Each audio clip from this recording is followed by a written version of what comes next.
Alright, so I got a little something in the mail today. GMT Games, the new MBT expansions. Here's my dog here to welcome me home. Yeah. So we're going to take a look inside the boxes here. We have the British Army of the Rhine. I'm not sure if you're supposed to say that BAOR. That sounds like medicine. So we're just going to call that the British Army of the Rhine and Federal Republic of Germany. Is that how you say it? And, or FRG, Frog. So we have BAOR and Frog. Alright, we're going to take a look inside the packages here and see what comes in this goodness for the MBT system. Alright, we're going to look at the Brits first here. I don't know if that's politically incorrect to say Brits or not. Well, whatever. Deal with it. So here's the cover. I love the cover art. It's exciting. It's fresh. Yeah, it just looks like, hey, let's take the shrink wrap off of this and play this some. So, like it. Inside we have the data cards for the UK equipment, chieftains, TAC helicopters. You got a Gazelle there. Neat stuff. I'm not sure exactly how many there are. I could sit there and count them, but I'm not going to do that. It's that many if you want to pause the video and count it yourself. So that's what you got. They are double-sided, so you know, don't look at that as that's how many vehicles. That's that many vehicles and equipment times 2. So, all right, next we have maps. And again, these maps are double-sided. So we have map 19 and 20. One regret, I think I said this before with the MBT, is that you have different maps on the reverse sides of these. And so you can never pair map 19 with map 20 unless, and they're geomorphic, so they're meant to go together. But you can't actually pair these unless you have 2 copies of the sets of maps. That is unfortunate. So we have 1, 2, 3. That's 24. I should flip them over so you can see the numbers on them. And so 5 double-sided maps. So we got some new maps. Playbook. It is the matte finish, which is my favorite. I wish they would do that for the next War series, because I find that they hold up after much page flipping, and with the next War series I do a lot of page flipping. So I like that. Holds up better over time. Looks like this guy here has a number of scenarios. So most of this is scenarios. So we've got quite a few new battles to do. And most of these, you know, they're pretty good sized fights. They have all the data and order of battles for the different formations. Looks like there's some intro rules here that are particular to this expansion, but it doesn't look like there's a lot of extra rules. MBT is it's a fairly complex system, especially if you're playing with the advanced rules, which is really the way to go with that. So this does not add a whole lot in terms of rules at all. It just adds a lot more scenarios and a bunch of equipment and, well, 5 new map sheets. 10 maps, but 5 map sheets. Here we got the vehicles. You see chieftains. Looks like FV432s. I really don't know my British Army of the Rhine vehicles quite as well as the American formations. Some of these are familiar because I played the Lock and Load series games, The World at War. I think it was Blood and Bridges had these vehicles in it. So if you play any of that Lock and Load stuff, this will be just a much more detailed treatment of that same hypothetical era, circa 1987-ish. So there you go. And of course they are double-sided, which presents its own challenges in terms of organizing counters, because you have different vehicles on the reverse sides of these, so it makes organizing things a little bit more challenging. Here we got some UK flagged infantry. There's your turret markers. Now this is something new. I don't remember seeing like tank commanders before, so that's kind of cool. Yeah, that's pretty spiffy. So some new things here in this expansion. Look at that, tornadoes. How cool is that? So there you go. You got some tank commanders on the reverse side. Very neat. So you got 2 sheets of the big 1-inch counters. Oh, we got more. Now, these are Abrams, which we had in MBT, of course. So I'm not sure what the story is here on these. If there's any corrections to the data or something, I'm not sure what that is. It's probably explained in the rule book, so I'll have to look in there. And then we have some other markers that I'm not exactly sure what they're about. So, some new markers for ATGM, anti-tank guided missile dodge, which is a rule in the system. It's nice to have markers for that. I don't think we had those in the original set, so you had to kind of just remember stuff. So, we got some new yellow markers, which is always nice to have a few more of those, because I seem to remember sometimes we would run low on the move, fire, yellow markers, the spotting markers. Got hover markers for the helicopters, which is cool. I don't remember us having those in MBT either. So nice. So that's what you basically end up with. We got a whole bunch of new equipment, new scenarios, new maps. So that's what comes in the, and baggies to put those in, which this will probably suffice for organizing the counters. There's probably enough space in here to get all those in. Probably. So there you go. Nice box to hold everything in.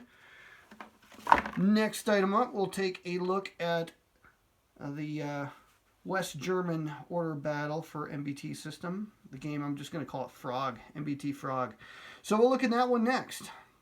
All right, so here is the next expansion. Now, I'm not sure which one's actually first chronologically, because they both arrived the same day. I just opened the British first because B comes before F. That's just the way, you know, it probably should be done. So we opened up BAOR and we looked at it. So now let's look at the Frog, which is weird because that's usually what we call French. But again, I don't think that's politically correct either. So we're trying to insult most of Europe. All right, here we go. Now this one's got more data cards in it than the British pack. At least it feels like there's more. Maybe there isn't.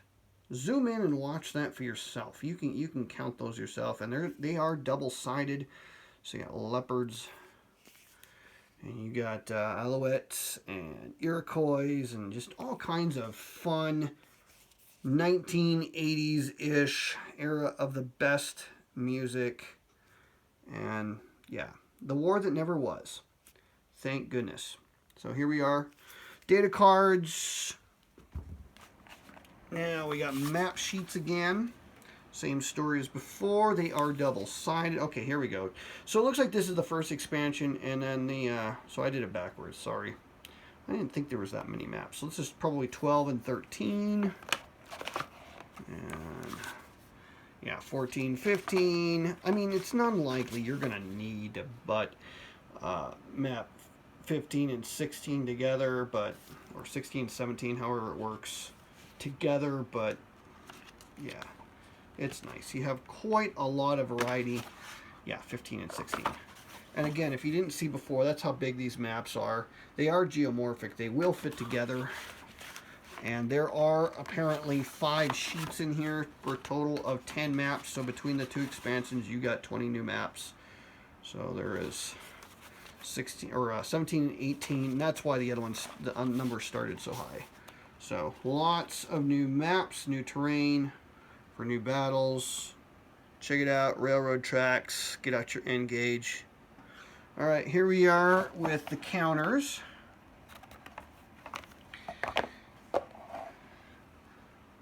Who decided that gray was always going to be the German color? Just wonder how that happens. I know there's been some games that tried to defy that notion.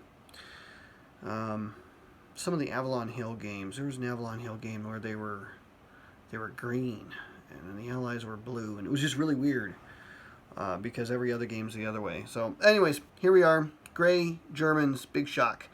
So we have leopards. We got, yeah, just a lot of leopards. There's a tremendous amount of leopards on this sheet. This whole sheet is like leopards and martyrs. Oh my. On the back side, what do we got? We got, wait for it, more leopards. So we have leopard 1s and leopard 2s and different variations of leopard 2s, M113s, that fought in the, or would have fought in the German armies, Jaguars. Oh, it's so cool.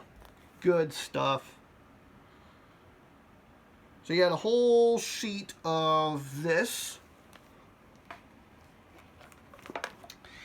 And there we have our West German infantry counters, aircraft.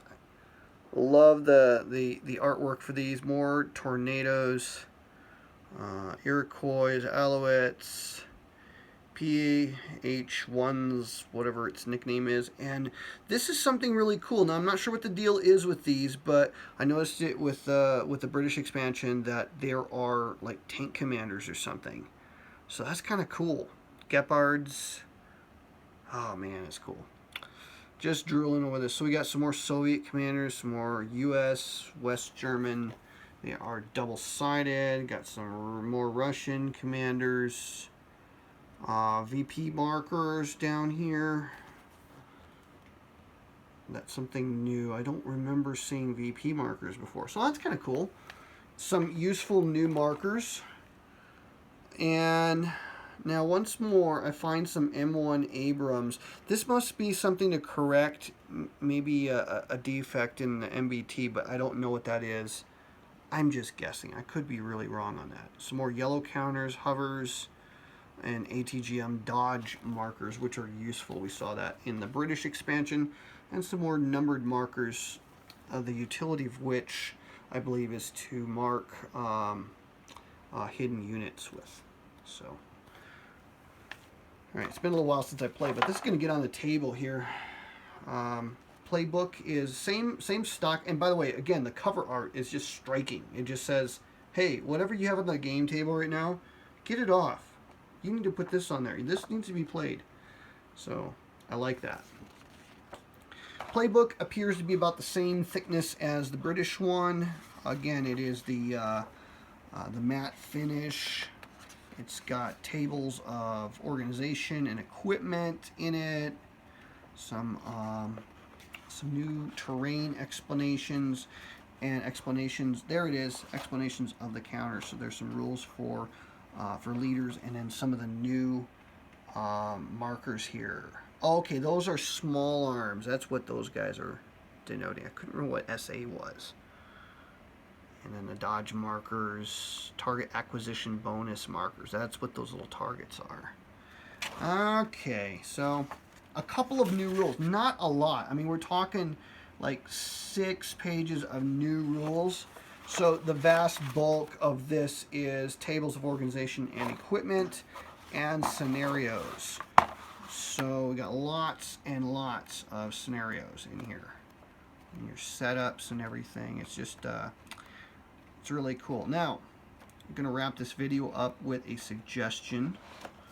Because I mentioned this in one of my Twitter videos for Space Empires. This is another one of those games that is screaming for some kind of an iPad, Android phone, or tablet app that can be played on alongside the table, where you can keep track of the status of some of these guys here. Because you'll notice, let me get out the infantry so you can see what I'm talking about.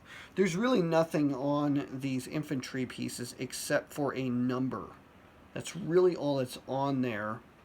Now some of these, obviously it's a mortar team, obviously that's a machine gun team, but the rest of these, it's all generic. Now the tables that are found on the data cards, they tell you what those guys actually will be, and the scenario will specify it. These are, you know, heavy infantry. These are a different kind of infantry, and so you have to make a lot of notes before you play a scenario. Now this is where an app could really make that useful.